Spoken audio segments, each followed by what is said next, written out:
Guys, before this video starts, I want to tell you about this sick website that sells hella cheap NBA jerseys. The website is ringchasers.com. I copped myself a few jerseys on there a while back, and I honestly don't know how their prices are this cheap. If you guys want to get a sick deal on a jersey, make sure you check them out. Link will be in the description, and use code LQG at checkout for an extra 10% off. What's going on, guys? It's LQG, and today I'm back with another video. So today we have for you guys NBA Legends explain how good Gary Payton was. Now, Gary Payton is one of my personal favorite players of all time, just his tenacity and intense defense, as well as being one of the best trash talkers of all time. And for that reason, I'm really excited for this video. Make sure to smash the like button, let's see if we get 100 likes on this video, and also make sure to subscribe to the channel to catch all the new content. We're releasing daily videos for all of 2021, so make sure you don't miss out.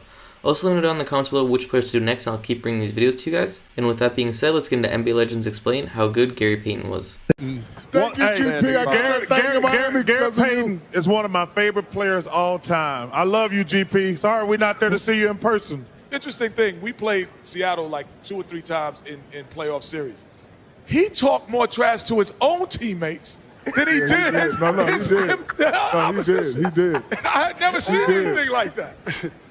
He can't guard me. Give me the ball more. I never seen anything like that. And Reggie and Gary Payton and Larry Bird were the 4 best in my day. He's a tremendous player, tremendous competitor, and also one of the great trash talkers of all time. Payton with the steal and puts it down. And then apparently had something to say to Jordan. Payton and Jordan having some words, face to face. Glove will talk smack to anybody. We'll talk about your mother, we'll talk about your father, we'll talk about your kids. He was a great competitor. He's the type that he would talk so much smack that you could never take it personal, just started being funny. I mean, he was the type of person that wanted to tell you before the game what he wanted to do. So, you know, he was going to let you know, and sometime right there at the jump ball. So he would tell you, I'm going to beat you down, and I'm going to score 20 points on you and have 10 assists. There's nothing that you're going to be able to do about it. And he would go out and get 20 or 10 and do a pretty good job of it. I just raise up on you. Raise up. Oh, he ain't never seen nothing like this in college. No, you cannot. See, you cannot do that. Wait, don't look at that. I think it made you want to get back at him even more, but ultimately the real frustration came in how great a player he was, backing it up. That's when trash talking goes to another level, because if you trash talk, you can't back it up, you're just a clown. First time we met, we're playing in Seattle, and I catch the basketball, and all I hear is, I can't repeat what he was saying, and I'm holding the basketball, and I'm looking at him, and then I had to turn around and like, is he really talking to me?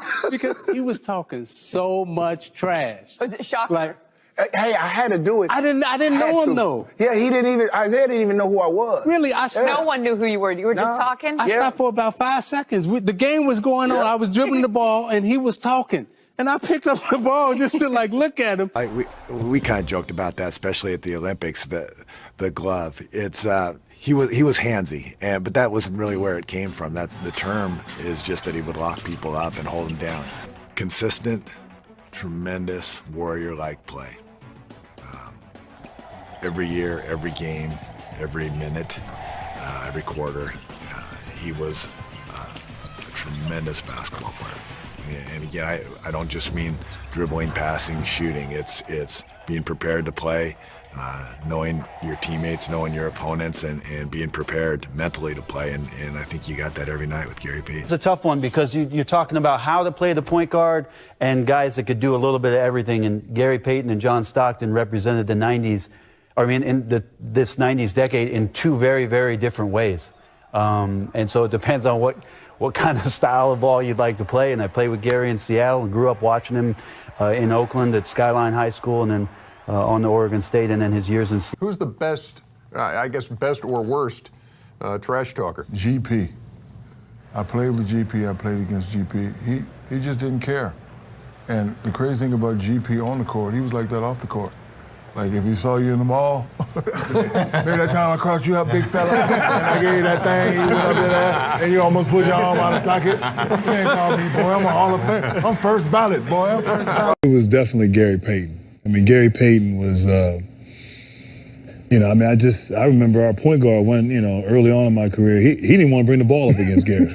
And that's really kind of how I started bringing the ball up and playing point forward Gary would talk to whoever, talk to refs, players, coaches on other teams, fans. Yeah. He talked nonstop and backed it up. So he was the guy that, I think was the ultimate. And it was a little personal. He got a little personal at times with folks. But I mean, I think, that's basketball. You're trying, like you say, you're trying to get an advantage. Yeah. You're trying to get over on somebody. And if you backed down or you showed that you were scared, then he had you. Chris. Gary Payton. No. You never played with Gary Payton? No. I worked on television with Gary Payton. Oh, okay. You worked on TV with Gary Payton. Jalen Rose said that. Well, have you ever played against Gary Payton? Yeah. Yeah. I was on the Bulls. I didn't play that much. Well, I did play, but not that much. I played against him. I thought he was the best. I didn't know who he was when he came in the NBA. Let me tell you that, because I don't watch college, especially when I was in the pros. No reason.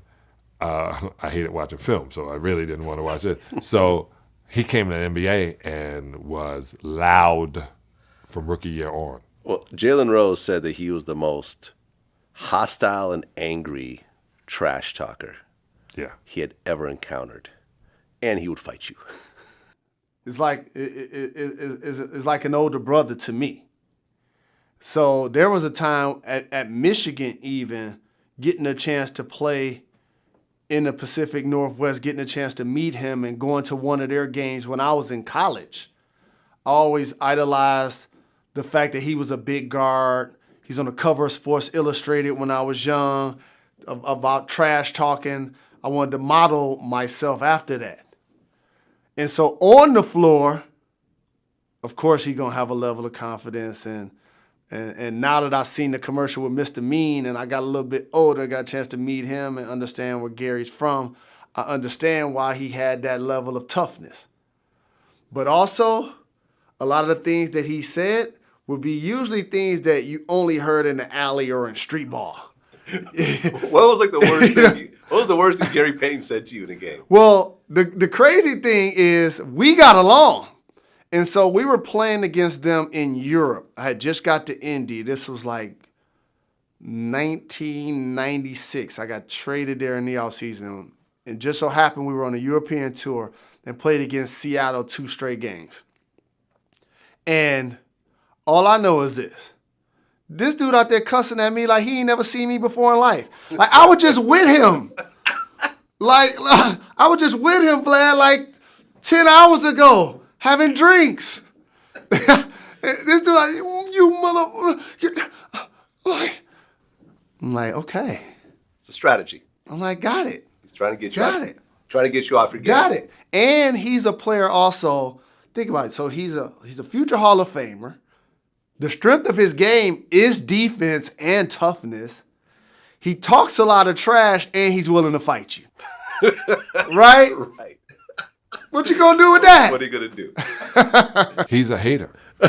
He's a hater? He will get in. This is a true. And it's funny. Okay, sorry to interrupt you real quick, but me and Gary have been talking about doing an interview. So when I did the interview with Jalen, I hit him up. I said, "Hey, we talked about you. What did you say?" And I told him. He said, "Yeah, yeah, LOL." Like he's like, "I'm not going to deny that." Like, but you wouldn't know if he really wanted to fight or not. So even like if you snapping, if you going back and forth and you joning with him, he's aggressive then too. Okay. Yeah, but he's an aggressive. His father was the coach of them in Oakland. I just talked to B. Shaw about 2 weeks ago. He had a hip operation, and back then watching Gary, I said, "Who is this kid?" He was like 6'9". He said, 6'5". He said, "This dude is no joke." And from Oakland, I said, posting Isaiah up, "Y'all better get help on them. Y'all better get help on them. Hey, you can't guard me." I was like, "Who is this kid?" Why would you call him a hater? Oh, well, I didn't mean it hater when he got on the game. What I mean, not like, "Oh man, that dude, he's the type man, you ain't shit. I don't care what they said about you in the paper. You ain't that." He's that cat. But to the point where Gary will make you believe it. He make you believe he's telling the truth. Yeah, I won't bust you. Come back at me. He will make you feel this way. But he's the coolest dude in the world, and he can drink like a fish. So special Bay Area legend NBA Hall of Famer, probably the best shit talker we've ever seen. Welcome, my brother, Gary Payton. What's good? What's good, fellas? What's GP, up, OG? what's up with you, man? Shoot, my nephew, you had a birthday, huh? You didn't want to put me on the chat, man, so I can get fucked up too, huh? I felt that I was a pretty good basketball player, and I thought I worked hard enough, but he showed me how hard you really have to work. And also, he showed me, he toughened me up a little bit, being, a guy who likes to talk. He talked a lot of trash, and he, would say, hey, you're not going to score. Actually, you're not going to get off a shot today when we do this drill. And I'm like, it's basketball. I can get a shot off. And he wouldn't let me get a shot off. And I was really hurt. He would, talk trash and like, you're going to go home and cry. But, the big thing was, he said, he would never say it at the time, but he wanted to see if I would come back the next day. And I would come back, but I would, my ego and my game was a little wounded, but I would try, go right back at him. And until I got a shot off, and I thought, we'll take baby steps. We'll get a shot off. I don't care if it goes over the backboard, but we're gonna get one off. And then we'll work on hitting the rim and then go from there and eventually be able to score on him. And so he really helped me understand what it took to work hard and get knocked down, but get right back up and come back the next day. I'll never forget this. We're playing in Tacoma. This is, I'm in the NBA, I'm playing for Dallas. I'm a rookie playing against Gary, and so we always, looked at each other, always said hi. But once we got, after the tip ball, we were, going at one another. And I'll never forget, he's posting me up, and I pretty much kind of know what he likes to do. So he went into his move, and I blocked it. And I told him, get that stuff out of here. But I didn't say stuff, and he looked back at me, and that was a big mistake. He went on like a 15-0 personal run, and then we ended up losing the game. So I went after the game and I said, hey, look, my bad. I had a mental block. I forgot who I was playing. I didn't mean to say that to you. He said, oh no, you woke me up, and that definitely helped me. But I said, don't worry about it, it'll never happen again. So that's it for this video, guys. I want to thank you guys so much for watching. If you did enjoy, make sure you leave a like and also subscribe to the channel. Like I said at the beginning, we're releasing daily videos for all of 2021, so you don't want to miss out. And yeah, I'll catch you guys on the next video. Thank you guys for watching, and have a great day.